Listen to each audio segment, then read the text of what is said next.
Queridas amigas, queridos amigos, como presidente de Nueva Economía Forum, tengo el placer de darles de nuevo la bienvenida al Fórum Europa que organizamos con la colaboración de Red Eléctrica de España, Asisa y BT.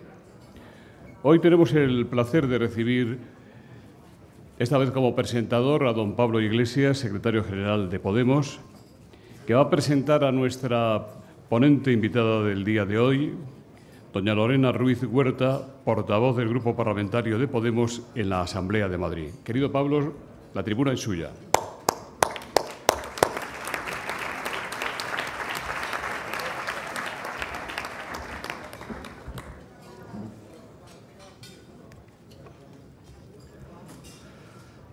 Buenos días a todos y a todas. Un placer, como siempre, intervenir aquí y un honor presentar a Lorena Ruiz Huerta. Muchas gracias a las personas del mundo de la empresa, muchas gracias a los colectivos sociales y de trabajadores presentes. Bueno, Lorena no solamente es... Ayer cuando le mandaba un mensaje le decía, ¿qué digo para presentarte? Y me decía, no insistas tanto en los aspectos del currículum, señala lo que es más importante para mí, ser una ciudadana y alguien que ha estado vinculada siempre a los movimientos sociales. Bueno, además de eso, Lorena Ruiz Huerta es abogada, es profesora de Derecho Penal, ha dado clases en la Universidad Carlos III y en la Universidad Autónoma, y en su apellido lleva un símbolo de la dignidad de la abogacía, que en este país luchó por las libertades, y eso es algo que para mí es muy importante y me hace mucha ilusión presentarla por eso.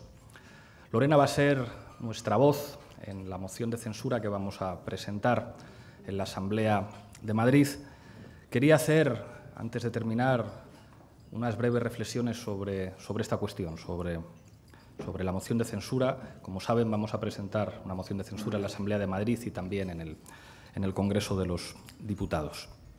Algunos se preguntan cuáles son las razones de presentar una moción, a pesar de las dificultades que presenta la matemática parlamentaria. Bien, quiero decirles que en un momento como este es una cuestión de dignidad y una cuestión ética señalar mediante la moción de censura la mayor amenaza que está amenazando en estos momentos nuestra democracia. Esa amenaza es la normalización de la corrupción, que es la normalización del Partido Popular. No es normal, en una situación democrática, que el partido político más corrupto de Europa, que ha saqueado lo público, siga parasitando las instituciones. Y esto no es un problema de nombres propios. Hablar de la corrupción no es hablar de Bárcenas, de Aguirre, de Granados, de Ignacio González, de Rodrigo Rato. Podríamos seguir hasta más de 600 nombres de investigados o imputados del Partido Popular. Hablar de corrupción es hablar de una trama que tiene un pegamento político. El pegamento político de esa trama se llama fundamentalmente Partido Popular. Y entender la corrupción en España y en la Comunidad de Madrid es entender los límites y el agotamiento de un modelo económico concreto, un modelo económico vinculado al milagro del crecimiento español, que tuvo en la Comunidad de Madrid uno de sus centros de desarrollo más importantes. Como ustedes saben, 23 de las 35 empresas del índice IBEX 35 tienen sus sedes centrales en Madrid. La Bolsa de Madrid representa la cuarta o la quinta, en función de su relación con la Bolsa de Milán, bolsa europea por nivel de capitalización y de negocio. Como ustedes saben, en Madrid, el aeropuerto, de cuya construcción podríamos decir muchas cosas, ha representado a la primera empresa de la región y ha representado un modelo de negocio y un modelo de turismo de negocios, como lo que representa IFEMA. Y todo el control de esas dinámicas estuvo controlado por el Partido Popular, presente en el Ayuntamiento de Madrid desde 1991 hasta 2015 y presente en la Comunidad Autónoma de Madrid desde el año 95 hasta la fecha. El Partido Popular ha podido articular 4 niveles de políticas determinantes en el desarrollo de un modelo económico que se reveló sustancialmente corrupto en el momento en el que pinchó la burbuja inmobiliaria. Las competencias en política fiscal, en servicios sociales, en educación y en sanidad abrieron un auténtico desmantelamiento de lo que se conocía como el estado del bienestar en nuestra región, y se podrían poner muchos ejemplos a este respecto: la externalización del gasto público y la gestión de los servicios sociales, la contrarrevolución fiscal que se produjo en esta comunidad con la supresión del impuesto de sociedades, o los famosos hospitales de titularidad pública y gestión privada que permitían la concesión de la construcción, el mantenimiento y el funcionamiento a empresas privadas como Acciona, como SACIR, como Dragados, como FCC, muchas de las cuales aparecen después en sumarios como el del caso Lezo. Significantes como Gestapillo, como Fundescam, como Tamayazo, como Caja de Madrid, como Canal de Isabel II, como licencias de televisión a grupos ultras o como Lezo, sirven para trazar la genealogía de una historia que tiene que terminar. Es verdad que el Partido Popular sigue siendo muy poderoso. Demostraron su enorme poder cuando pudieron comprar las voluntades de 2 diputados del Partido Socialista, Tamayo y Sáez, permitiendo la presidencia de Esperanza Aguirre, y siguen siendo enormemente poderosos y cuentan con el apoyo de Ciudadanos en la Comunidad de Madrid. Pero yo lo tengo que decir muy claro: nosotros haremos algunas cosas mal, pero el Partido Popular ni nos compra ni nos manda. Creo que lo hemos demostrado en el Ayuntamiento de Madrid, y hemos demostrado no solamente poder ganar, sino poder gestionar con mucha más eficacia, y queda una tarea histórica pendiente. Y para señalar esa tarea histórica, entendemos que una moción de censura puede significar el planteamiento de una alternativa, porque tenemos una alternativa de ciudad, de región y de país. Es un honor para mí presentarles a Lorena Ruiz Huerta.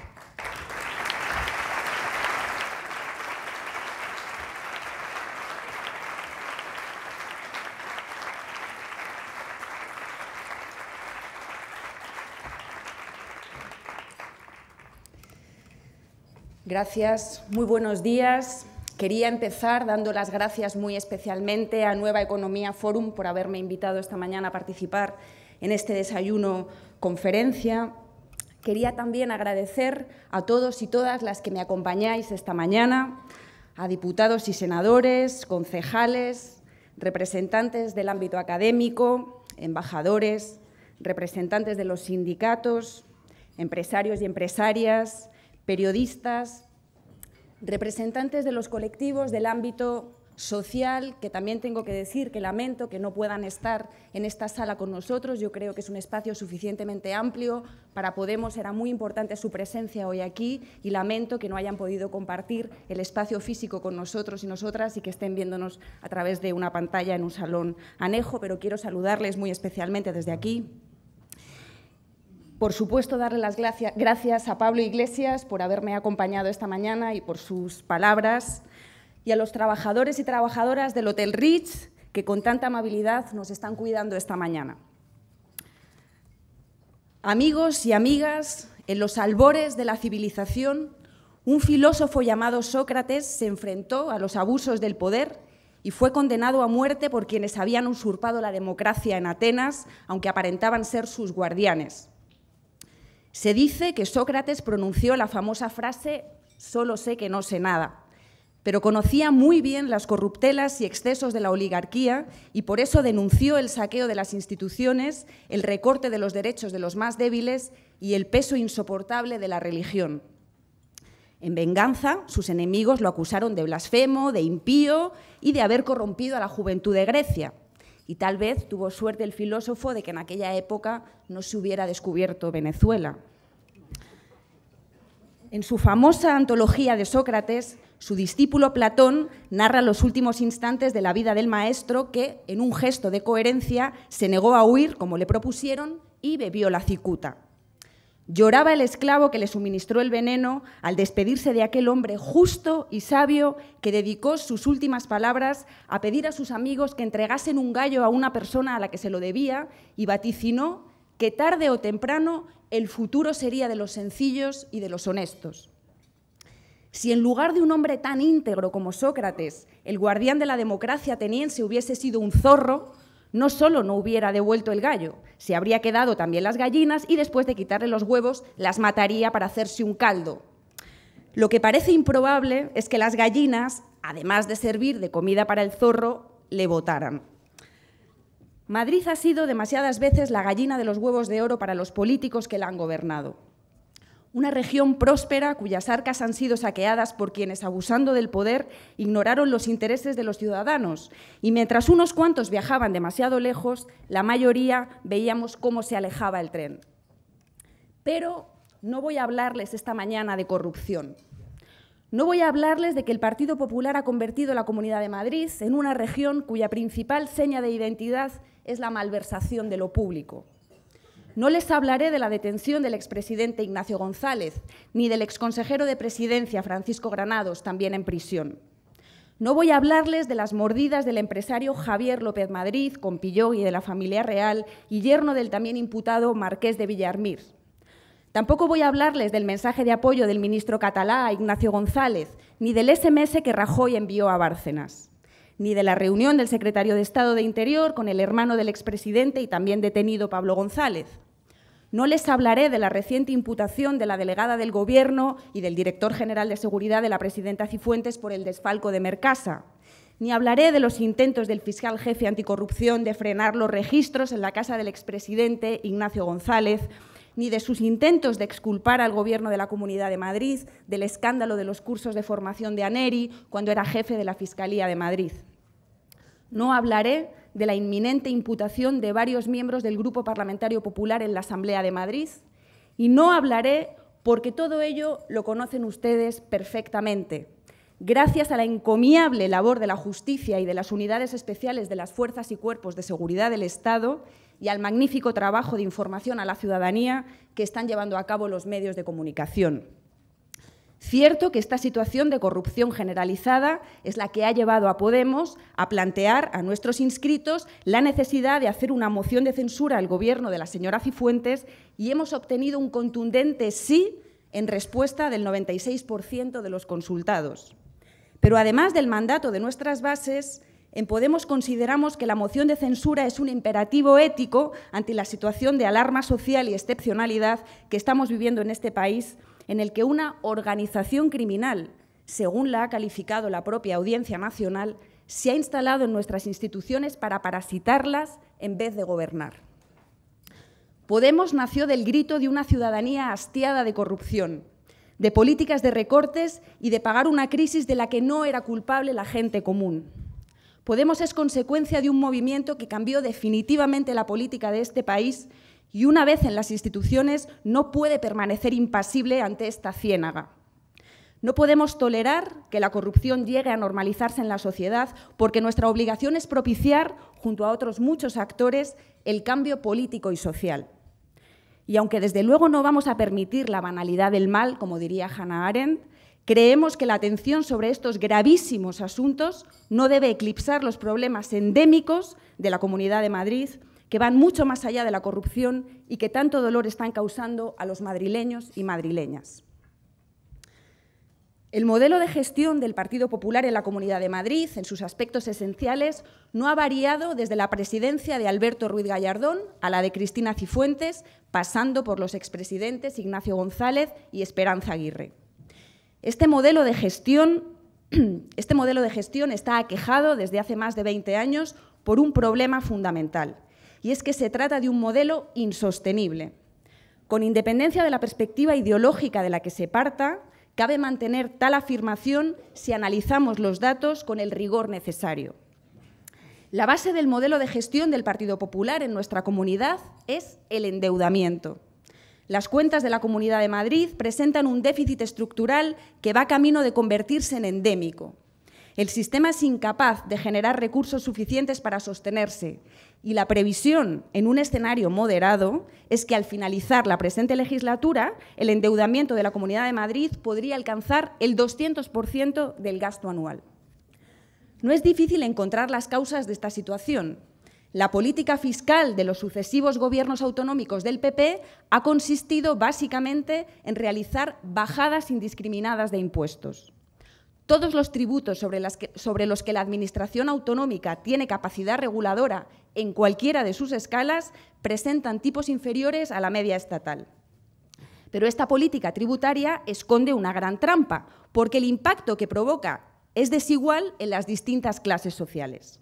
Con la política fiscal del Partido Popular, la población con niveles más bajos de renta no ha visto incrementada su capacidad para ahorrar o consumir debido a que las rebajas en el IRPF realizadas por el Gobierno autonómico desde 2010 se han visto compensadas con importantes subidas en el IVA, así como en el tramo estatal del IRPF por parte del Gobierno de la Nación.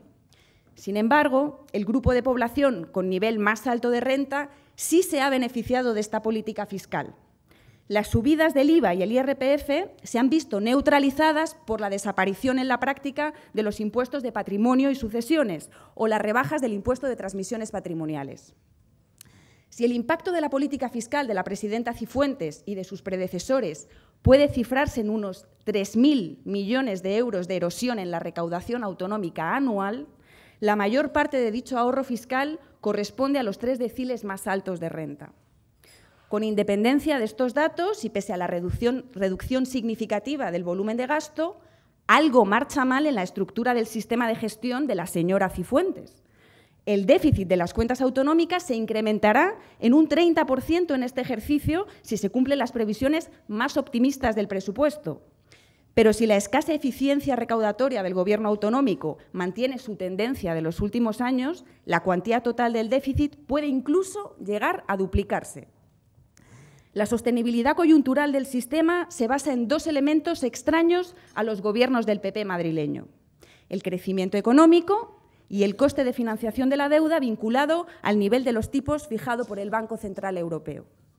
En cuanto al primero de ellos, es decir, el escenario de crecimiento económico, se trata de un requisito inexcusable para mantener el llamado esquema de Ponzi, en virtud del cual, con el presente nivel de crecimiento económico, se van cubriendo servicios e intereses de deuda, mientras los servicios públicos se financian con endeudamiento. Pero como sucede en cualquier esquema piramidal, en el momento en que falla un eslabón o el crecimiento económico se ralentiza, el modelo se tambalea. Y esto es lo que está empezando a suceder en nuestra región. Tal y como reconoce el propio Gobierno autonómico en su previsión económica, este año tendremos un crecimiento inferior en más de un punto respecto a 2016.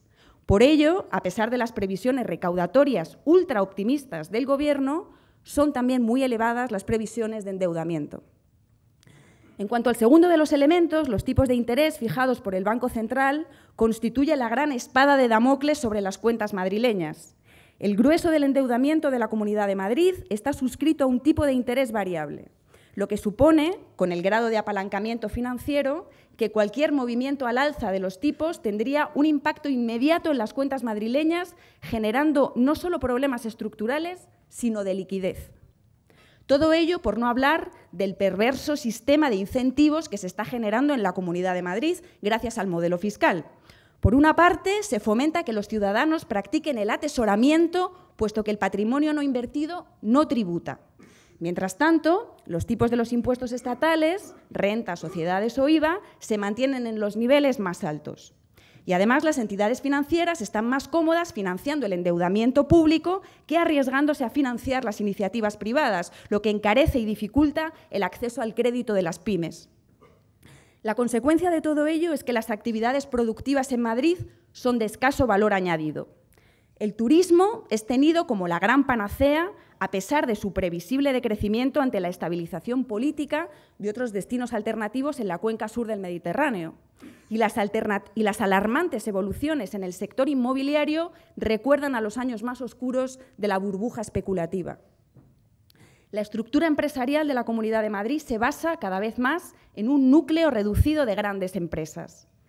Esta circunstancia no es ajena a las dinámicas llevadas a cabo en la contratación pública. Gran parte de las contrataciones se ha realizado sin observar las normas de contratación en el sector público, de forma poco transparente y sin que concurra ningún criterio incentivador o correctivo para favorecer la actividad de las pequeñas y medianas empresas. Por lo tanto, el principal problema que encontramos en la gestión del Partido Popular no es que responda a un modelo más o menos liberal, sino que la gestión es mala. Se trata, además, de un modelo sumamente arriesgado, ya que sobreexpone a la Comunidad de Madrid a contingencias exógenas frente a las que no se puede hacer otra cosa más que cruzar los dedos. Y ante esta situación caben 2 estrategias posibles. La primera es la del avestruz, que es la adoptada por el Gobierno autonómico. Hacer como que no pasa nada y confiar en que las variables económicas ayuden. La segunda, intervenir sobre la situación antes de que estalle, sanear las cuentas públicas y generar un modelo de crecimiento y desarrollo que tenga causas endógenas y que no dependa exclusivamente de la coyuntura económica internacional. Para ello es necesario fortalecer la capacidad de actuación de la Administración autonómica, llevando a cabo una profunda reforma fiscal que mejore el volumen de ingresos. Pero también hace falta una reforma cualitativa que intervenga positivamente en la actividad económica de la Comunidad de Madrid. Los problemas hasta aquí expuestos, como digo, no guardan demasiada relación con un determinado modelo ideológico. Son pura y simplemente el resultado de una mala gestión. El modelo actual de la Comunidad de Madrid no es sostenible y esta afirmación no es ideológica, es pura matemática. Los números no dan para sostener las competencias asumidas por la Comunidad de Madrid, por lo que se hace imprescindible una profunda reforma fiscal que garantice la sostenibilidad del sistema. Pero además es necesario mejorar ya mismo la vida de la gente que vive en esta región, que sigue siendo una de las más desiguales de Europa a pesar de su enorme potencial. Madrid tiene riqueza, pero la riqueza, al igual que el humo, sube siempre hacia lo alto donde habitan los potentados, nublándoles la vista. Por eso no se enteran de que, como decía Italo Calvino, lo peor de la desigualdad es que, con lo que les sobra a unos pocos, nos podría sobrar a todos. Por eso, para corregir los desequilibrios sociales, es preciso mejorar nuestro estado de bienestar y para ello resulta imprescindible apostar por unos servicios públicos de la mejor calidad. En sanidad aún no se han recuperado el nivel de gasto presupuestado hasta el año 2009. No se han recuperado los 5.500 profesionales sanitarios despedidos durante la crisis. En cambio, se han incrementado las partidas destinadas a financiar los hospitales de gestión privada y los conciertos privados. El resultado de esta política es que, a pesar de la construcción de 11 nuevos hospitales de gestión mixta y privados por el Partido Popular, hoy tenemos menos camas, menos profesionales y una profunda descapitalización de los hospitales públicos y del servicio de atención primaria. Nuestro sistema sanitario está saturado mientras nos mantenemos a la cola en inversión por habitante respecto a las demás comunidades autónomas. La educación pública atraviesa por una grave situación en Madrid. Hay 5.000 docentes menos que en 2009 y se destina a infraestructuras una tercera parte de lo que se destinaba entonces. El resultado son aulas masificadas, ausencia de gimnasios y comedores e infraestructuras prometidas hace años que siguen sin construirse. Esta es la libertad de elección de la que hace gala el Partido Popular, que consiste principalmente en que muchas familias se ven empujadas a elegir la educación privada o concertada ante las dificultades para disfrutar del derecho a la educación pública y de calidad. La palabra educar se escribe con las mismas letras que recaudar, y sin una recaudación adecuada no es posible ofrecer una buena educación pública. Las políticas sociales soportan los niveles más altos de privatización y externalización de toda la Comunidad de Madrid y el aumento presupuestario se destina en buena parte a incrementar los conciertos privados. Por poner solo un ejemplo, de las 500 residencias de mayores que existen en la Comunidad de Madrid, solo 25 son públicas. Y pese al mal estado en que se encuentran muchas de ellas, no se hace ningún esfuerzo por parte del Gobierno para mejorarlas. En materia de igualdad de género, cuando se habla de las consecuencias de la crisis, del empleo, de la riqueza y de la precariedad, suele hacerse en términos genéricos, como si afectaran por igual a hombres y a mujeres. Pero lo cierto es que tienen una incidencia particularmente negativa sobre las mujeres. Las propuestas sin perspectiva de género solo contribuyen a invisibilizar la verdadera situación de las mujeres y a perpetuar la desigualdad. Si hablamos de trabajos temporales, de sueldos precarios, de desahucios o de pobreza energética, estamos hablando fundamentalmente de las mujeres. Y esto debe ser tenido en cuenta no solo por justicia, sino porque, de no ser así, las soluciones propuestas pueden no ser efectivas en la lucha por la igualdad. La desigualdad se produce especialmente en el mundo del trabajo. 7 de cada 10 trabajadoras a tiempo parcial son mujeres y la mayoría no elegirían esos trabajos en caso de poder hacerlo. El desempleo es mayor entre las mujeres que entre los hombres y se reduce mucho más rápido entre los hombres. Las mujeres nos ocupamos en actividades que tienen relación con los estereotipos de género, como limpiar o cuidar, y esos son precisamente los trabajos más precarios. Las mujeres cobramos un 30% menos de media que los hombres y Madrid, precisamente, es la región con mayor desigualdad salarial del país. Como consecuencia de estas condiciones de trabajo, al final de la vida laboral, nuestras pensiones son un 40% inferiores a las de los hombres. Las mujeres somos más pobres que los hombres en todas las edades, pero especialmente en la vejez. Y a ello hay que añadir el gravísimo problema de la violencia machista. Me disculparán si les digo que las mujeres estamos hartas de que nos maten. Es inadmisible que se siga recortando el presupuesto destinado a luchar contra la violencia machista o que no se ejecute en su totalidad. En Madrid se ha ejecutado el año pasado menos del 80% de lo presupuestado. La lucha contra la violencia machista tiene que ser una prioridad para cualquier gobierno y para cualquier partido que pretenda hablar de derechos humanos en nombre de las mujeres, que somos la mitad de la ciudadanía. En materia de medio ambiente, es escandalosa la falta de compromiso del Gobierno de la Comunidad de Madrid con los objetivos europeos en la lucha contra el cambio climático. Estamos a la espera de la publicación del nuevo Plan de Calidad del Aire, que confiamos en que asuma nuestras alegaciones sobre la necesidad de establecer un protocolo regional coherente con los protocolos municipales. El nuevo Plan Energético Regional resulta insuficiente porque carece de dotación presupuestaria y las medidas que propone no suponen ningún avance. Es urgente avanzar en materia de energías renovables y alcanzar una mayor eficiencia energética a través de la rehabilitación de edificios, que además revitalizaría el sector de la construcción. El transporte tiene un peso específico en el marco del desarrollo sostenible. La movilidad es un derecho fundamental que solo puede garantizarse mediante un sistema de transporte público accesible para todo el mundo, que además constituye el principal factor de cohesión territorial en la región. Sin embargo, en la Comunidad de Madrid las tarifas del transporte han aumentado notablemente en los últimos años, lo que ha convertido el transporte público en un bien casi de lujo para buena parte de la población.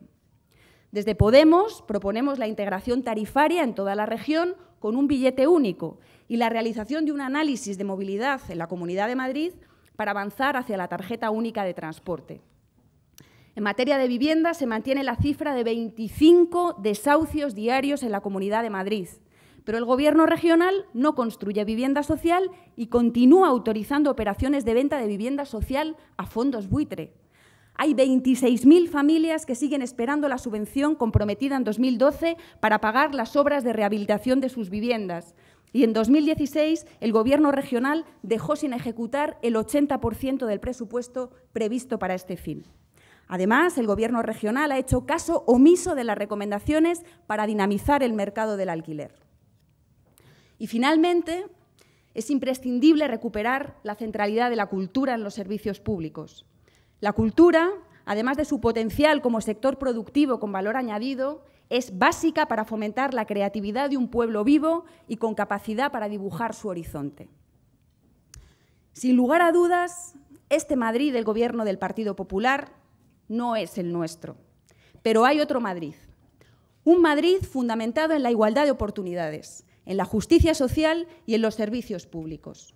Un Madrid que no deja atrás a nadie. Un Madrid que lucha decididamente contra la desigualdad y, en especial, contra la desigualdad de género.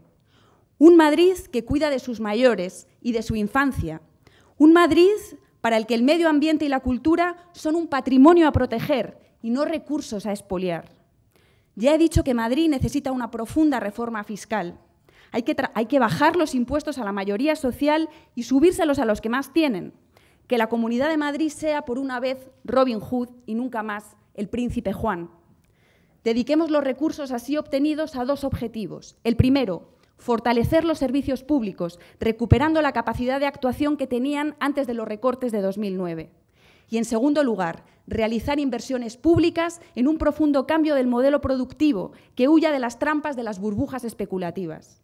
Apostemos por nuevos sectores con alto valor añadido, que se centren en los derechos y las necesidades de la ciudadanía, el sector de las energías verdes y renovables, los cuidados a nuestros mayores o la creación de escuelas infantiles que favorezcan la conciliación. Hagamos un Madrid más humano. Además, es necesario un plan ambicioso de modificación de la estructura empresarial de la Comunidad de Madrid. Debemos actuar para frenar la destrucción de pequeñas y medianas empresas que hemos sufrido en los últimos años para regocijo de las grandes multinacionales que han visto incrementada su parte del pastel. La pequeña y mediana empresa es la que permite que se cree más y mejor empleo y localiza las inversiones y el consumo, incrementando la calidad de vida y asentando el crecimiento. Para ello, es necesaria una política de inversiones públicas y de incremento del I+D+I que revierta en la sociedad y que permita aprovechar el alto nivel formativo existente en la ciudad madrileña. Se nos están marchando jóvenes magníficamente formados. Pero no solo esto. También es imprescindible salir de la trampa en la que la llamada Ley Montoro ha metido a nuestras entidades locales. Tenemos municipios con las cuentas saneadas que no pueden invertir adecuadamente por la regla de gasto. Es claramente insuficiente el dinero que la Comunidad de Madrid destina a las entidades locales. Pero el problema fundamental reside en que las políticas del Partido Popular no dejan a los ayuntamientos disponer de sus propios recursos. Hace falta un proyecto colaborativo entre las autoridades autonómicas y locales que oriente la inversión a sectores con alto valor añadido y a planes de formación ambiciosos en el que se establezcan reservas en la contratación pública para pequeñas y medianas empresas, con ayudas y tratamiento fiscal adecuados y en el que los servicios públicos se financien, tal y como establece la Constitución, con impuestos obtenidos de aquellos que tienen una mayor capacidad económica. Existe, como digo, otro Madrid, diferente. Un Madrid que ya está preparado para gobernar esta comunidad y que ya está en las instituciones.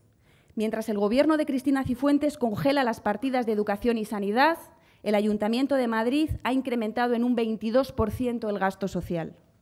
Mientras el Gobierno regional incrementará este año la deuda en más de 1.300 millones, el Ayuntamiento de Madrid no solo no la incrementará en un solo euro, sino que ha amortizado la totalidad de los servicios que tenía pendientes y presenta un superávit en términos consolidados de 1.175 millones de euros.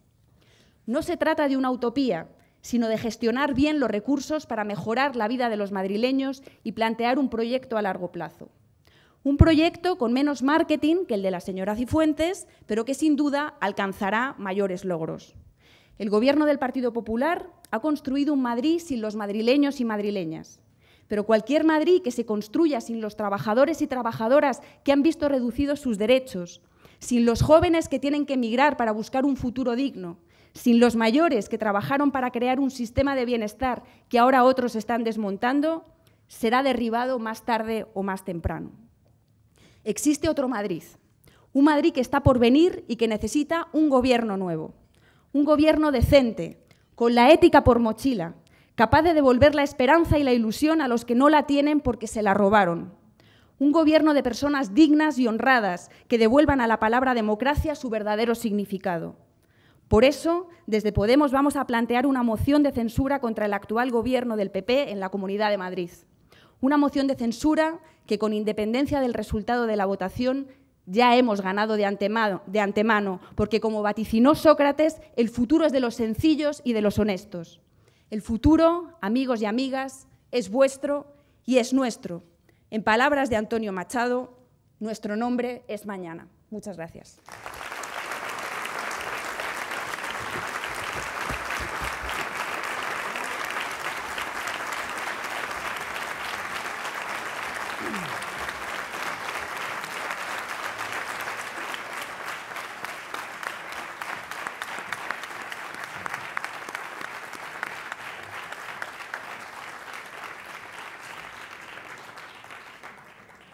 Muchas gracias, Lorena. Muchas gracias, Pablo. Me va a permitir, Lorena, que le dirija unas preguntas a don Pablo antes de comenzar el coloquio con usted. No siempre tenemos a don Pablo aquí y es normal que la gente quiera conocer su opinión sobre los últimos acontecimientos que vive la política nacional. José Enrique Monrosi, de La Sexta, dice: Pedro Sánchez dijo ayer que su primera decisión como secretario general sería pedir la dimisión de Rajoy. ¿Esperará Podemos al resultado de las primarias del PSOE para registrar su moción de censura? Desiré Hernández, de Las Mañanas de Cuatro, le pregunta también al señor Iglesias cómo valora el debate del PSOE. ¿Quién cree que podrá liderar el partido? ¿Qué candidato liderará la moción de censura en el Congreso de los Diputados por parte de Podemos. Santos Llamas le pregunta qué le parece que Macron y Merkel se pongan de acuerdo para refundar Europa como si no importaran los otros 25 países de la Unión Europea.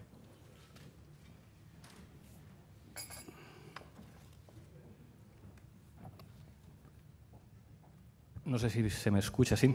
Sí. Seré muy breve porque hoy la protagonista es Lorena. Respecto a la última pregunta de política internacional, en el origen de la Unión Europea se suponía que Francia tenía el liderazgo político y Alemania tenía el liderazgo económico. Creo que a día de hoy el liderazgo político y económico de la Unión Europea es de Alemania y creo que eso es una mala noticia para el proyecto de la Unión y es una mala noticia para los países del sur de Europa. El señor Macron tendría que responder a esta pregunta, no yo. Respecto a las primeras, la dimisión de Rajoy, si la dimisión de Rajoy se traduce en que el presidente del Gobierno va a ser Rafael Hernando o Soraya Sáez de Santamaría, creo que la dimisión de Rajoy no soluciona nada. Creo que lo importante es no normalizar la presencia del Partido Popular en las instituciones de gobierno. Es una formación política que está parasitando las instituciones. Lo que estamos viendo en el Ministerio de Justicia y en el Ministerio del Interior es un uso de las instituciones públicas para proteger a los corruptos. Y no es que lo digamos nosotros, es que cada día amanecemos en los medios de comunicación con nuevas grabaciones y nuevas pruebas pues, que revelan lo obvio, que hay un partido político que está utilizando el Estado para protegerse y eso es un atentado gravísimo contra el funcionamiento del derecho y el funcionamiento de la democracia. Por eso nosotros entendemos que hay que sacar al Partido Popular de las instituciones. Con respecto a los tiempos y los candidatos, les informaremos cuando corresponda. Y respecto al debate de ayer, máximo respeto por los procesos internos del resto de formaciones políticas. A nosotros no nos corresponde valorar. Sí les diré que la vida interna de los partidos no justifica, a mi juicio, dejar de hacer oposición o no asumir las circunstancias de excepcionalidad que está viviendo nuestro país. Insisto, cada día que se normaliza la presencia del partido más corrupto de Europa en las instituciones del Estado, se está poniendo en cuestionamiento buena parte de las bases de funcionamiento del derecho y de la democracia en nuestro país. Nada más. ¿Descarta usted que sea la presentación de la moción de censura en el Congreso en los próximos días? 8, 10, 15. Como le he dicho, informaremos de esos asuntos cuando toque. Nos hubiera gustado que ahora nos hubiera dado algún adelanto, pero bueno. María José Escalera le pregunta desde Telemadrid a Lorena si usted dice usted va a ser la candidata en la anunciada moción de censura en la Comunidad de Madrid. ¿Cuál es su programa de gobierno donde marcará sus prioridades? María Bayón le pregunta qué esperan conseguir con una moción de censura no apoyada por los demás partidos. Luis Tordehumos dice, ustedes aseguran que seguirán adelante con la moción de censura planteada contra Cristina Cifuentes, pero ¿no le parece escasa la movilización que ha conseguido su candidatura entre los inscritos en la consulta? Solo un 17%, 15.329 personas, aunque esos votantes hayan apoyado mayoritariamente la moción. ¿Por qué cree que el PSOE no se suma a ustedes? Y también le preguntan si retiraría usted su candidatura a la presidencia de Madrid para que fuera un socialista el candidato con tal de que el PSOE se añadiera a la moción.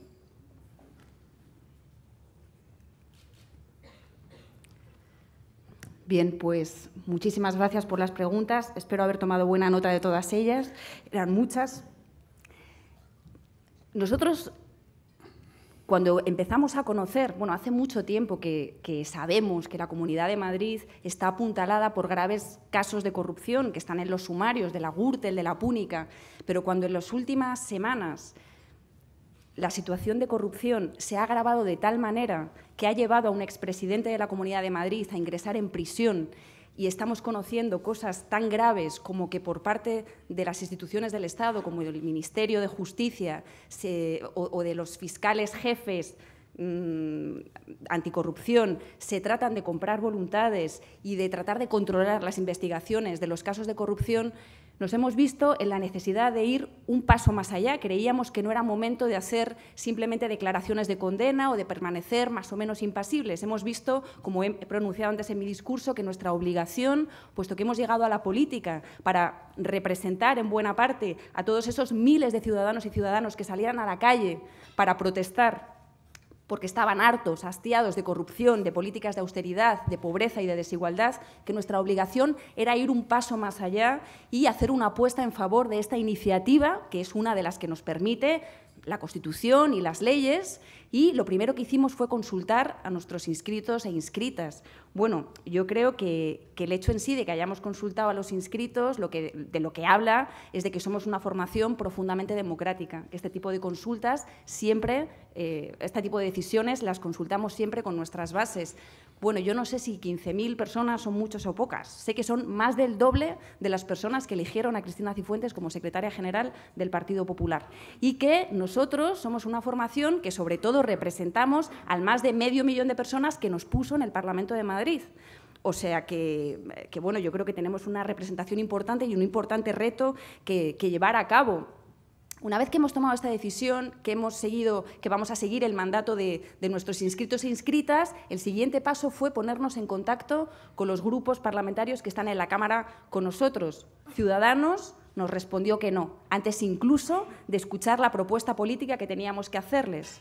Nos ha parecido sorprendente que ni siquiera se hayan sentado a hablar, porque algunas de las propuestas que íbamos a hacerles son ni más ni menos que aquellas que están incorporadas en el documento que constituye el pacto de gobierno de Ciudadanos con el Partido Popular y que Cristina Cifuentes no está cumpliendo. Sin embargo, como digo, Ciudadanos no ha aceptado ni siquiera reunirse con nosotros, y al Grupo Socialista, que aceptó la reunión, cosa que aprovecho para agradecerles, que se reunieran con nosotros, señor Gabilondo, aquí presente, como representante del Grupo Socialista de Madrid, les enviamos un documento con algunas propuestas programáticas que nosotros considerábamos de mínimos, propuestas con las que considerábamos que era sencillo ponernos de acuerdo con una formación como el Grupo Socialista en la Asamblea. Sin embargo, lo que nos hemos encontrado en la reunión fue un no de partida, que no querían venir con nosotros a la moción de censura, que no querían participar de esta iniciativa, que consideraban que estaba perdida de antemano porque nos falta un voto, como saben ustedes, estamos a diferencia de un voto en la Asamblea de Madrid, y que, por tanto, con ese hipotético resultado, si Ciudadanos no se sumaba, ellos habían hecho unos cálculos posibles de interés y que no les compensaba venir a la moción de censura. Bueno, muchas de estas propuestas programáticas y otras tantas que expondremos cuando expongamos o presentemos la moción de censura son las que componen nuestro programa de gobierno y que creo que también he tenido ocasión de contarles a lo largo de mi exposición, que tienen que ver con el hecho de que nosotros impugnamos este modelo. Nos parece que no solamente en la Comunidad de Madrid hay un grave problema de corrupción, sino que el modelo no funciona, es insostenible, lleva 22 años en funcionamiento y seguimos teniendo una de las regiones más desiguales de Europa, que necesitamos una profunda reforma fiscal que reequilibre la carga distributiva y que mejore la financiación de las arcas madrileñas, que con esa mejora de los ingresos de las arcas madrileñas necesitamos fortalecer los servicios públicos y recuperar su capacidad de alcance, de satisfacción de los derechos de la ciudadanía que había al menos en 2009, porque estamos muy por debajo de otras comunidades autónomas y de otras regiones europeas en inversión en estado de bienestar. Y que además de eso es imprescindible cambiar el modelo productivo, que tenemos que ayudar a las pequeñas y medianas empresas a que participen del pastel de la economía, que en este momento está concentrado, gracias a las políticas del Partido Popular, en las grandes multinacionales, en las grandes empresas. Hay que ayudar a las pequeñas y medianas empresas a que innoven, a que apuesten por actividades de alto valor añadido, que apuesten por energías renovables, hay que apostar por el I+D+I, hay que ayudarlas con medidas fiscales adecuadas, con ayudas directas, con asesoramiento permanente, con reserva en la contratación pública. Y bueno, estas son algunas de las medidas principales de nuestras líneas de gobierno para la Comunidad de Madrid. Creo que he respondido. Más preguntas. Andrés Fuertes, ¿cree que el Partido Popular obligará a dimitir a la delegada del Gobierno, señora Dancausa, tal como hizo finalmente con el presidente de Murcia? ¿Lo haría si, además de ustedes, Podemos lo pidieran Ciudadanos y el PSOE, ¿a qué juega Ciudadanos cuando se adelanta y excusa a Dancausa de delito por corrupción? Bueno, yo no sé si el Partido Popular va a obligar a dimitir a la delegada del Gobierno Dancausa. Lo que creo es que debería hacerlo, que cualquier persona imputada por corrupción debería dimitir. Es el caso de la delegada del Gobierno Dancausa y es el caso del director general de Seguridad del Gobierno de Cristina Cifuentes, que está imputado en la misma operación del desfalco de Mercasa. A mí se me escapa el motivo por el cual Ciudadanos de pronto ha decidido sacar de la saca de la corrupción. Bueno, los delitos como tal, en el Código Penal no hay ningún delito que se llame corrupción. Llamamos corrupción, es un término genérico para hablar de los tipos penales, de los delitos que tienen que ver con la malversación o el fraude del dinero público, de la gestión del dinero público. Yo no he leído el sumario, pero las informaciones de los medios de comunicación sobre este proceso de Mercasa de lo que hablan es del desfalco mediante operaciones societarias de una empresa pública como es Mercasa. Entonces, bueno, si eso no es corrupción, pues no sé a qué se le llama corrupción, ¿no? Entonces, yo lo que creo más bien es que Ciudadanos permanentemente tiene que buscar justificaciones, ya no sabe de dónde sacarlas para seguir sosteniendo al partido más corrupto de la historia y al partido más corrupto de la Unión Europea. No hay ningún motivo para que sigan sosteniendo este Gobierno y ahora se han inventado esto de que es que este delito no es de corrupción, pero estamos hablando de que se ha dilapidado dinero público por parte de una delegada del Gobierno cuando era consejera de esta entidad y de este otro señor que ahora ocupa otro puesto en el Gobierno de Cristina Cifuentes, que es su hombre de confianza, pero que en aquel momento también era consejero. Laura Delgado se refiere a lo que usted ha dicho en cuanto a reforma fiscal en su intervención y le pregunta si puede decirnos algún detalle más de qué consistirá la reforma fiscal que usted propondrá en la moción de censura contra Cifuentes, por ejemplo, en cuanto al impuesto de patrimonio y al de sucesiones. También le pregunto por qué perder Madrid la ventaja competitiva de su tratamiento fiscal que atrae a tantos inversores respecto de otras comunidades autónomas como Cataluña. Sí. Bueno, pues efectivamente hace tiempo, no solamente con motivo de la moción de censura, sino que hace tiempo que en Podemos hablamos de esta necesidad de hacer una profunda reforma fiscal en la Comunidad de Madrid que deje de mantener a Madrid como en una situación de pseudo paraíso fiscal, en el que los grandes capitales están exentos de pagar tributos. Aquí en la Comunidad de Madrid tenemos el problema, por ejemplo, de que hay una carestía, una escasez de vivienda y muchos bancos tienen un stock de vivienda de unas 300.000 viviendas que no tributan.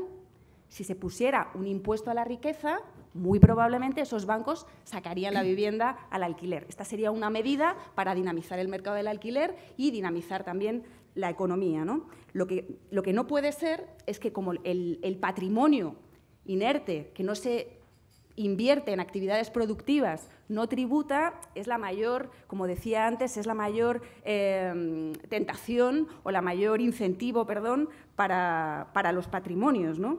Nosotros creemos que lo que hay que hacer es un impuesto para esa riqueza, para el patrimonio y también para las sucesiones. No puede ser que las familias más ricas, no creemos que sea justo que estén exentas por igual las herencias de una familia trabajadora que lo único que hereda es el piso de sus padres, de herencias de grandes fortunas, como el caso que ponemos siempre, el de la duquesa de Alba, que vino a morir a Madrid para no pagar los impuestos de la herencia, que es una enorme fortuna, ¿no? Y que hubiese supuesto que se quedara en Andalucía una enorme recaudación de impuestos que hubiera revertido pues, en tantas necesidades y servicios públicos que necesita Andalucía. Es decir, nuestra propuesta fundamental es recuperar los cerca de 3.000 millones de euros que se dejan de recuperar cada año en las arcas madrileñas porque la riqueza no tributa en la Comunidad de Madrid. Como digo, la convierte en un pseudo paraíso fiscal y además, y con ello entro en la segunda pregunta, lo que nos pone es en una situación de dumping fiscal con respecto a otras autonomías. Y miren ustedes, es que no es que lo digamos nosotros, en la última conferencia de presidentes autonómicos, cuando se ha abordado la cuestión de la reforma del sistema de financiación autonómica, todos los presidentes de las comunidades autónomas de cualquier color, del Partido Socialista, del Partido Popular, han acusado a Madrid de hacer dumping fiscal y de hacer competencia desleal y que eso agrava enormemente la situación. la situación de sus economías. Entonces, yo creo que Madrid, además de ser una región solidaria con otras regiones, es que también se beneficia de situaciones como, por ejemplo, que en Madrid tributa la energía que se produce en Extremadura.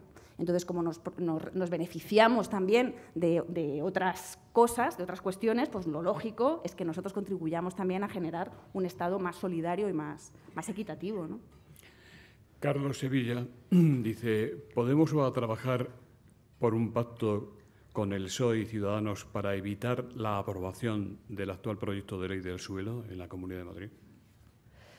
Pues sí, nosotros vamos a seguir trabajando siempre con todos los grupos con los que nos sea posible. Generalmente pues es más fácil con el PSOE, desde luego, y con Ciudadanos que con el Partido Popular para derogar esta ley del suelo que nos parece pues, uno de los mayores atropellos que se pueden llegar a cometer en esta legislatura, una ley profundamente injusta y que además se ha elaborado el proyecto de ley sin tener en cuenta la participación de los colectivos sociales que llevaban tanto tiempo reclamando que Madrid necesitaba una nueva ley del suelo y que querían participar en su elaboración para aportar toda su experiencia, y lo que nos encontramos es un modelo de ley que por lo que vuelve a apostar es por la especulación y porque una de las características principales es que se reduce enormemente la cesión de suelo para fines públicos, como la construcción de colegios o de institutos y demás.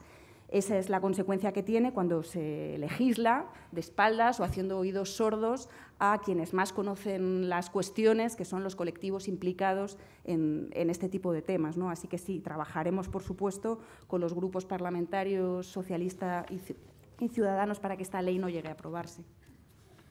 Raúl López le pregunta qué le parece que la alcaldesa Carmena, sin someterse al acuerdo de la corporación municipal, vaya a presentar al independentista Puigdemont, que ha alquilado una sala del ayuntamiento para que defienda el proceso de secesión y de ruptura con España.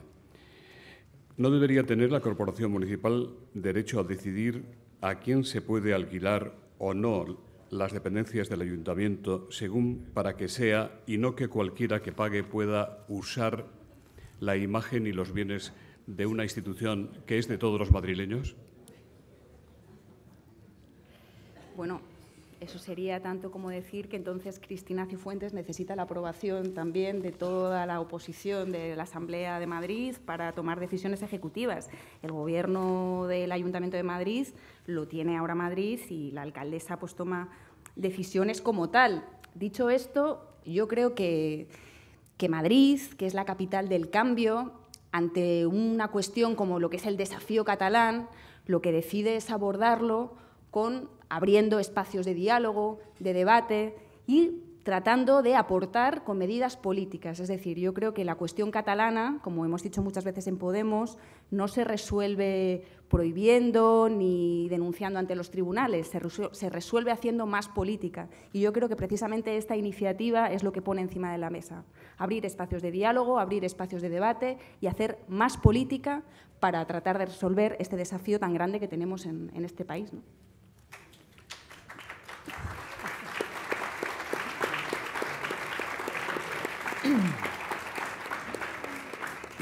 Dolores Sánchez le pregunta qué debería hacerse, en su opinión, con las autopistas radiales de Madrid que siguen en un limbo acumulando pérdidas. ¿Deberían nacionalizarse inmediatamente y suprimir los peajes? Bueno, nuestra apuesta en Podemos por el modelo de transporte es la apuesta por el transporte público, como he dicho antes también.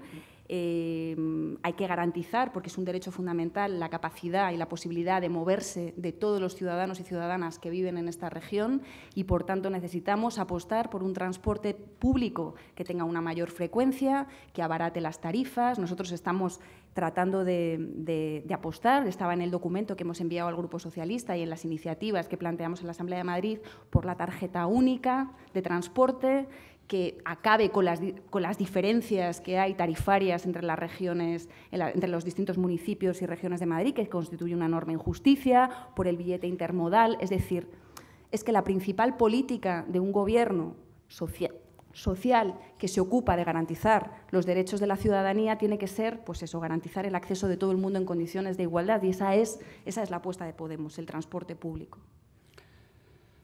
Alicia González dice, según una encuesta publicada ayer, después del caso de corrupción del canal Isabel II, el Partido Popular perdería 6 concejales si se celebraran elecciones ahora, reafirmando el liderazgo de Ahora Madrid y siendo Ciudadanos el beneficiario de los votos perdidos por los populares. ¿Cree usted que sucedería algo parecido en unas eventuales elecciones en la Comunidad de Madrid?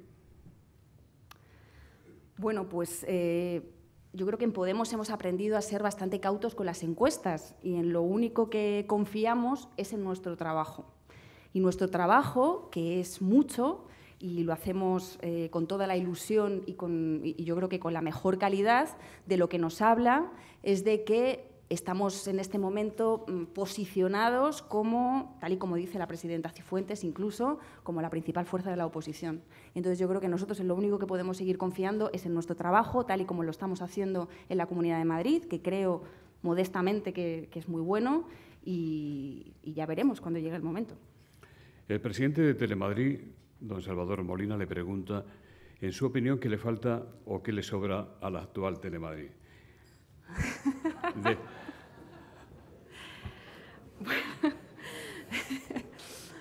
Bueno, esto es todo un reto, ¿eh?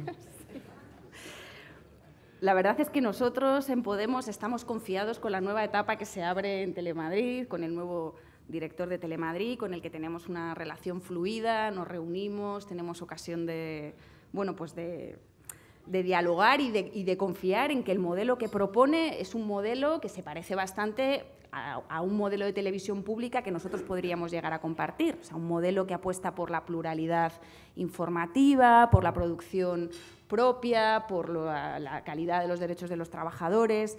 Y bueno, pues acaba de arrancar, lleva muy pocos días o semanas de andadura. Y de momento, pues yo lo que creo es que Telemadrid, desde luego, necesita una transformación profunda. No puede seguir siendo la televisión pública que ha funcionado como hasta la fecha, una televisión que ha trabajado al servicio de los intereses del Gobierno sin ninguna pluralidad y con una escasísima calidad programática. Creo que una televisión regional es un instrumento de primera magnitud para una región democrática, para potenciar nuestra identidad, para dar a conocer la política regional, para apostar por una programación de calidad y confío en que en esta nueva etapa pues, se alcancen estos objetivos. Óscar Abanades, de Comisiones Obreras, le pregunta qué estrategia y qué acciones tiene pensado potenciar para potenciar el tejido industrial, evitar la precarización del empleo y reducir la tasa de desempleo. Bueno, pues lo decía también antes, yo creo que es fundamental, en primer lugar, que las arcas regionales, que las arcas autonómicas recauden más, poniendo más impuestos a la riqueza, modificando los impuestos de sucesiones y de patrimonio y modificando también el impuesto de transmisiones patrimoniales. Y, por otra parte, es importantísimo incidir en el modelo productivo y para eso nosotros lo que queremos es apostar por terminar con el modelo del Partido Popular que concentra la actividad económica en unas pocas empresas y apostar por las pequeñas y medianas empresas, que son las que generan empleo de calidad en esta región. Y para eso lo que queremos hacer es tanto darles a las pymes y autónomos tratamientos fiscales adecuados. Queremos dar ayudas directas a las pymes con asesoramiento permanente. Creemos que debe haber, además, una reserva en la contratación pública para este tipo de empresas.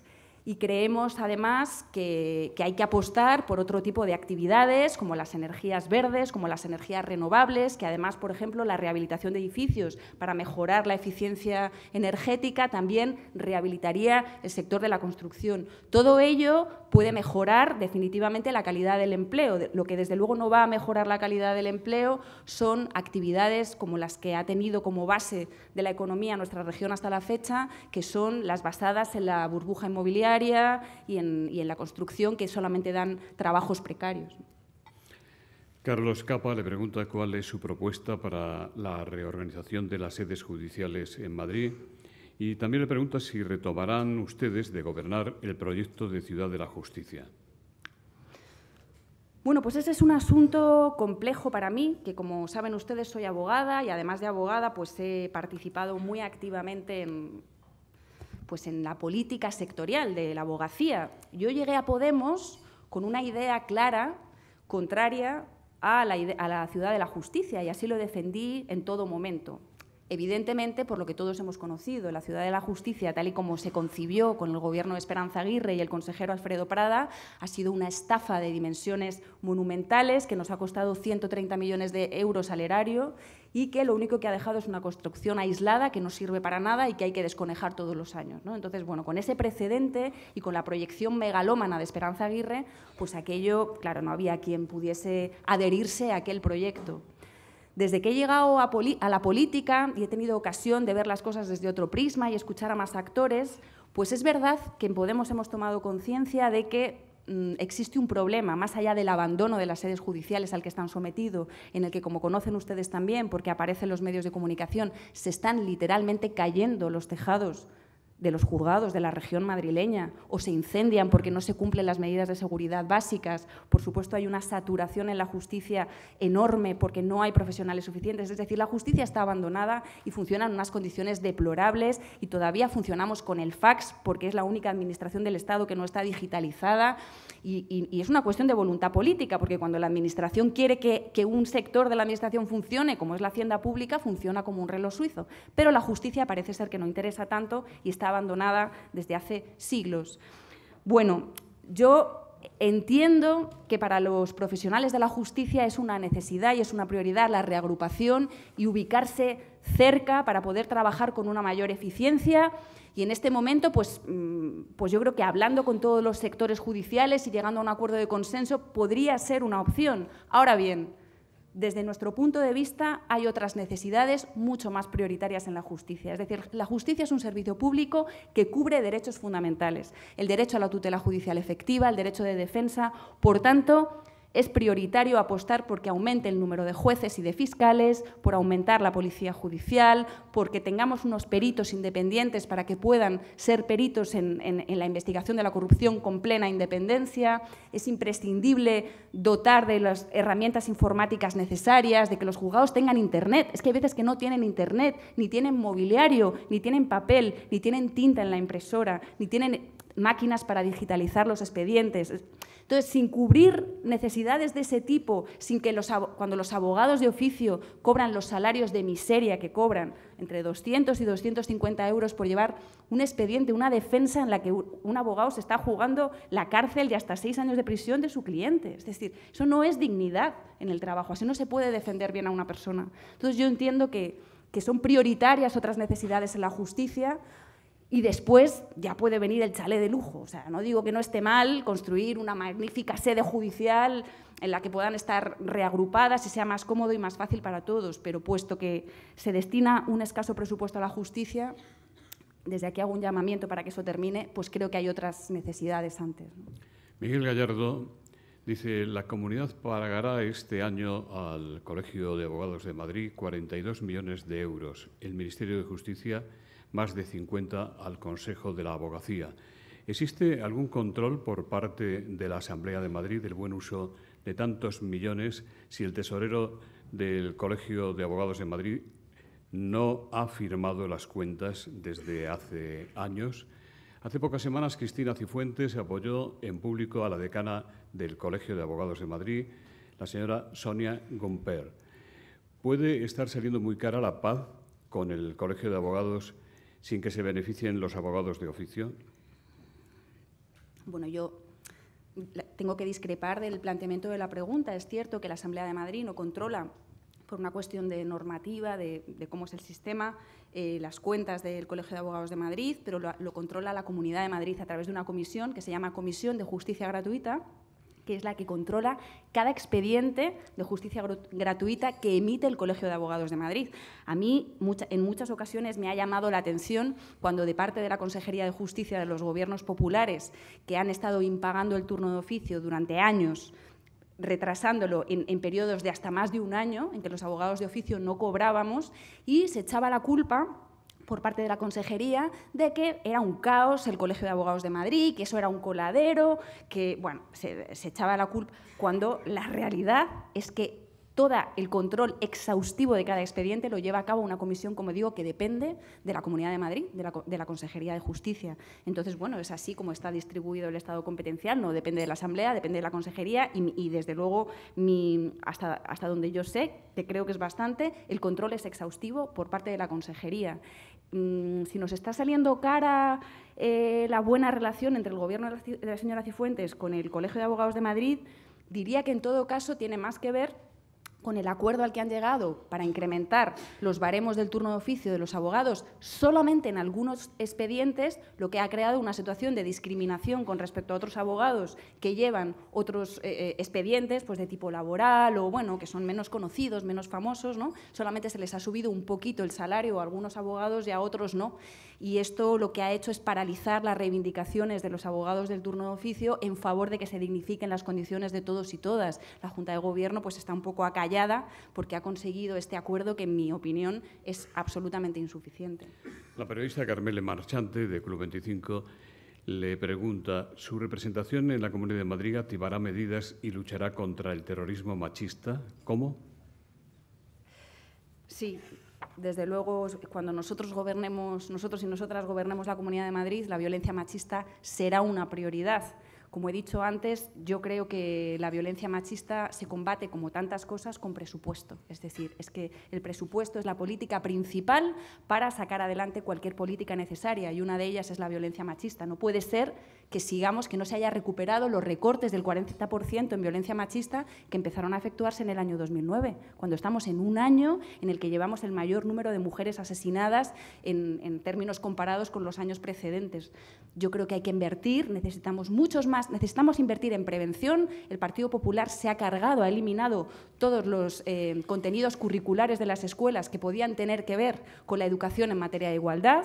Entonces, además de invertir en prevención y en materia educativa, desde luego hay que poner muchos más recursos en que las mujeres, en primer lugar, puedan abandonar sus viviendas sin necesidad de denunciar. Hace falta apostar por la alternativa habitacional sin necesidad de denuncia, porque hay mujeres que tienen miedo y no pueden salir de su casa porque son dependientes económicamente de sus parejas. Y además hace falta invertir en recursos con trabajadoras y trabajadores sociales, abogadas, que ayuden a las mujeres a salir de esta situación, ¿no? La abogada Consuelo Abril le pregunta qué opina de suprimir el régimen de visitas a maltratadores por ley. Bueno, yo soy partidaria de esa medida cuando haya sentencia firme. Ha habido ocasiones también en las que, y entiendo que esto puede ser polémico, desde el movimiento feminista se ha planteado, en fechas también puntuales, en los que se conmemora el Día contra la Violencia de Género o así, medidas que contravienen también los derechos fundamentales y la construcción del Estado de Derecho que ha costado más de 200 años hacer. Yo no soy partidaria de la privación de derechos sin condena judicial. Cuando hay condena judicial, por supuesto que sí. Yo creo que los grandes olvidados de la violencia machista son los niños y las niñas, y que hemos vivido casos espeluznantes en este país de hombres maltratadores a los que se ha mantenido el régimen de visitas y han asesinado a los niños para hacer daño a sus parejas. Bueno, yo creo que sí, hay que quitar las visitas, porque además en los niños genera una mella, según nos explican también los psicólogos y los expertos, la violencia genera más violencia en esos niños y niñas cuando son adultos, ¿no? Enar Sastre le pregunta qué enmiendas van a presentar a los presupuestos generales del Estado para aumentar los presupuestos contra la violencia machista, asesinatos, víctimas, hijas, hijos. Bueno, esa es una estupenda pregunta para preguntar a los diputados y diputadas estatales, porque yo soy una diputada autonómica y ya sé qué es lo que hemos hecho en los regionales, pero concretamente los presupuestos del Estado pues lo desconozco. ¿Quiere usted decir algo, don Pablo? Bueno, nosotros somos la única fuerza política que ha presentado una alternativa presupuestaria completa y nos hubiera gustado además contar con el Partido Socialista para presentarla juntos. Y como decía Lorena, la clave fundamental para combatir la violencia machista es la financiación, que no ha sido adecuada, los recortes han sido permanentes y hay medidas que son imprescindibles y que tienen que ver con una dotación presupuestaria adecuada para combatir la violencia machista. Lucía Macerrasa dice: ¿qué medidas concretas plantea Podemos para reducir la brecha salarial entre hombres y mujeres y conseguir el empleo a tiempo completo de las mujeres, dado que el 73% del empleo a tiempo parcial está adjudicado a las mujeres? Bueno, pues una de las cuestiones más importantes o fundamentales para conseguir la incorporación de las mujeres al empleo en condiciones de igualdad con los hombres y disminuir ese mayor porcentaje de paro que hay entre las mujeres es apostar por medidas que permitan la conciliación en las familias. Es decir, si seguimos en un espacio, en una región en la que no hay escuelas infantiles, pues es muy difícil que las mujeres, que son las que tradicionalmente asumen este tipo de cuidados, porque esa es otra cosa, hay los valores sociales, pues hay que ir modificándolos también, pero a fecha de hoy son los que son. Pues es imprescindible apostar por este tipo de medidas, por permisos de paternidad que sean igualitarios entre los hombres y las mujeres, de manera que no se permita a las empresas elegir la contratación de hombres porque saben que si son padres van a tener exactamente las mismas obligaciones en cuanto a permisos de paternidad que las mujeres. Es decir, hay que asumir una serie de responsabilidades para que el Estado se corresponsabilice de los cuidados, tanto de la infancia como de los mayores. También es necesario financiar la ley de dependencia porque son mayoritariamente las mujeres quienes están echándose a la espalda todas las tareas de cuidado. Esta es una tarea imprescindible para conseguir la plena incorporación de la mujer al empleo en condiciones de igualdad con los hombres. Y, por otra parte, esta es una idea que leí el otro día en un artículo de Vicent Navarro y me pareció muy interesante. En aquellos estados en los que son las élites quienes fundamentalmente, las élites y los hombres, quienes participan de los gobiernos y en las tomas de decisiones, suelen adoptarse decisiones de invertir en actividades como, por ejemplo, el AVE. El AVE, bueno, yo tampoco tengo ninguna crítica con respecto al AVE, pero el AVE es una actividad económica que produce menor desarrollo económico que otro tipo de actividades en las que se suele decidir invertir cuando son clases más populares o gente común o mujeres quienes están incorporadas a los gobiernos, que toman otro tipo de decisiones, como por ejemplo invertir en tareas de cuidados, de mayores, de la infancia, de construir escuelas infantiles, ¿no? Esto dinamiza de otra manera la economía, permite la incorporación de la mujer al trabajo y eso mejora además la recaudación fiscal, porque hay más gente trabajando y más gente cotizando. Ponía el ejemplo de que esto es lo que sucede, por ejemplo, en un Estado como Suecia frente al Estado español, en el que tenemos el modelo contrario, ¿no? Salvador Rus le pregunta qué le pareció el debate entre los candidatos a las primarias a la secretaria general del PSOE. ¿Quién cree usted que ganó? ¿Con quién creen ustedes que Podemos podría llegar a acuerdos? Cualquiera menos Susana, mejor con Pedro Sánchez, pese a sus declaraciones de los últimos días. Carlos López Combarros dice, de los tres candidatos en liza en las primarias del PSOE, ¿a quién de ellos, en su opinión, le cabe más el Estado en la cabeza?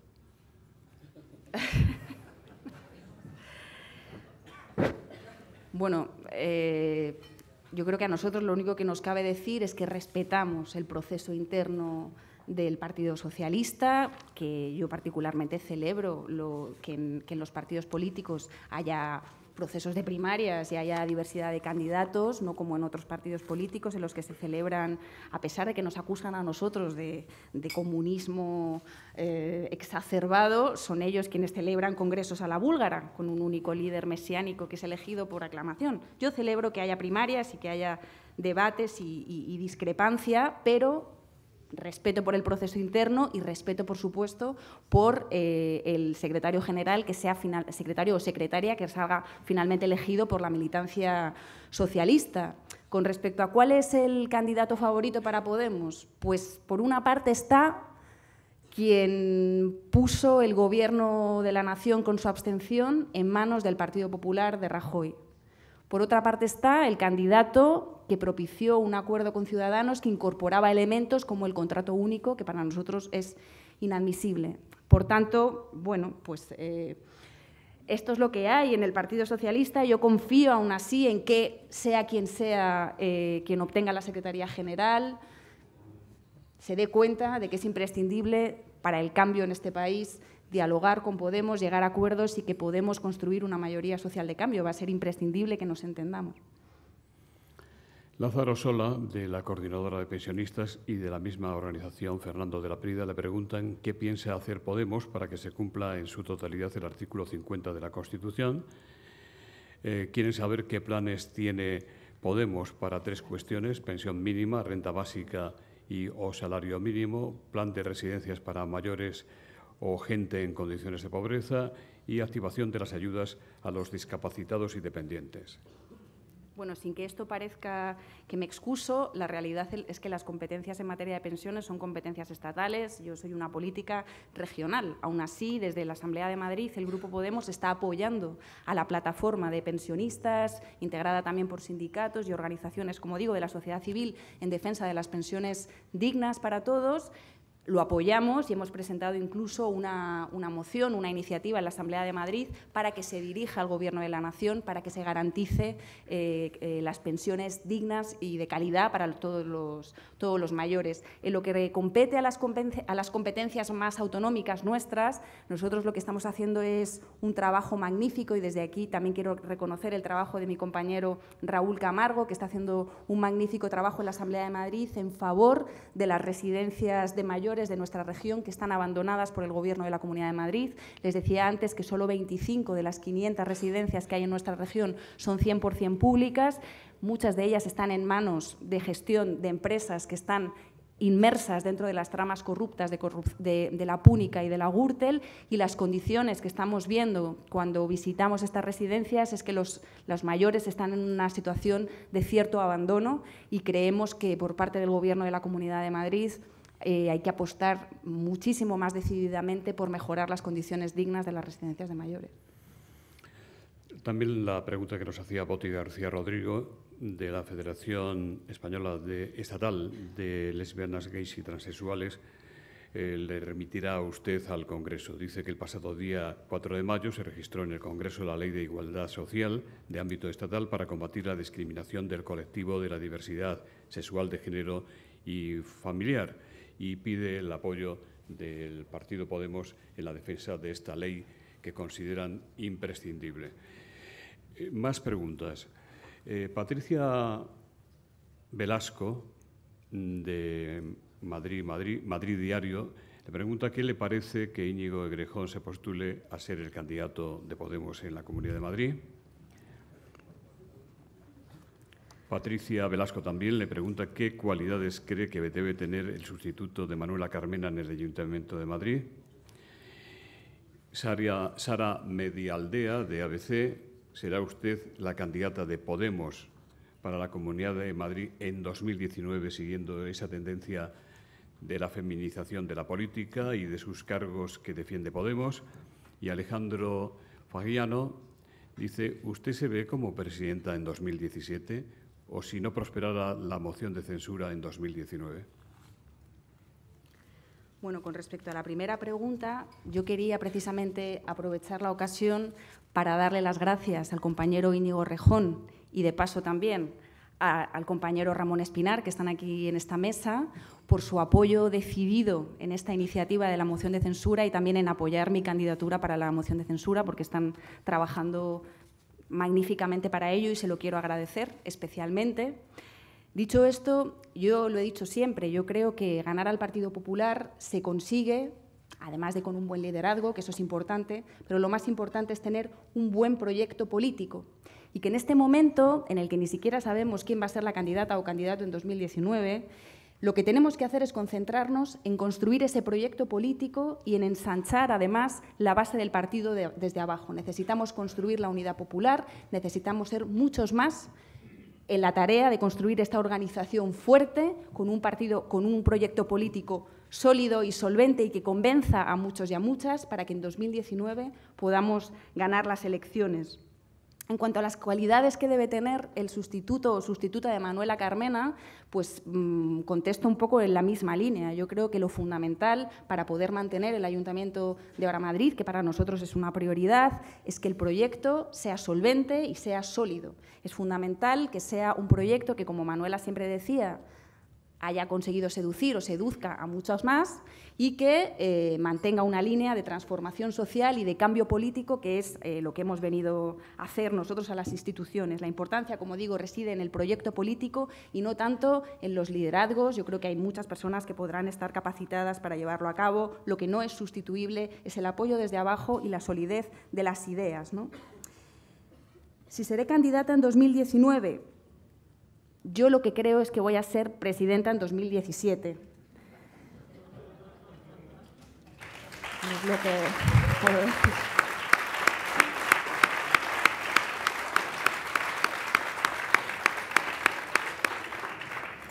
Y que si me veo presidenta en 2017, pues ya lo acabo de responder, pero considero que ante la emergencia y la alarma de la situación que estamos viviendo, nuestro equipo, el equipo que componemos Podemos Comunidad de Madrid, no solo los 27 diputados y diputadas, sino todo el magnífico equipo técnico que tenemos que trabaja a destajo por este proyecto, llegada a esta situación en la que vamos a presentar esta moción de censura y en la que vamos a trabajar hasta el último momento, nos vamos a dejar el aliento en convencer a los grupos parlamentarios de la Cámara de que hay que sacar adelante esta moción de censura.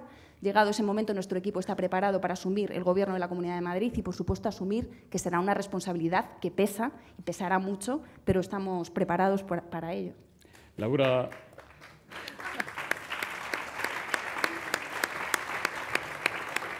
Laura Susín Ascaso, de Informativos Telecinco, le pregunta si creen ustedes que Cifuentes debería dimitir ya e Isabel González, todavía no imputada.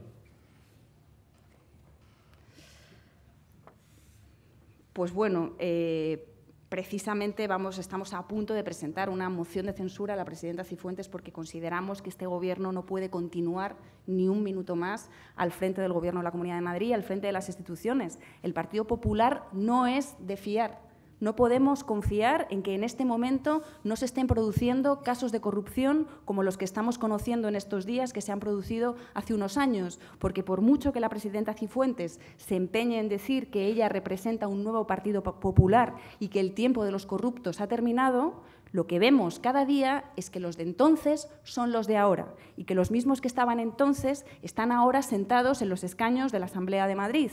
La presidenta Cifuentes fue miembro del patronato de Fundescam y estaba en la mesa de contratación de la Asamblea cuando se adjudicó a Arturo Fernández el contrato de cafetería, cuando presuntamente, al parecer, este señor estaba financiando Fundescam de manera irregular.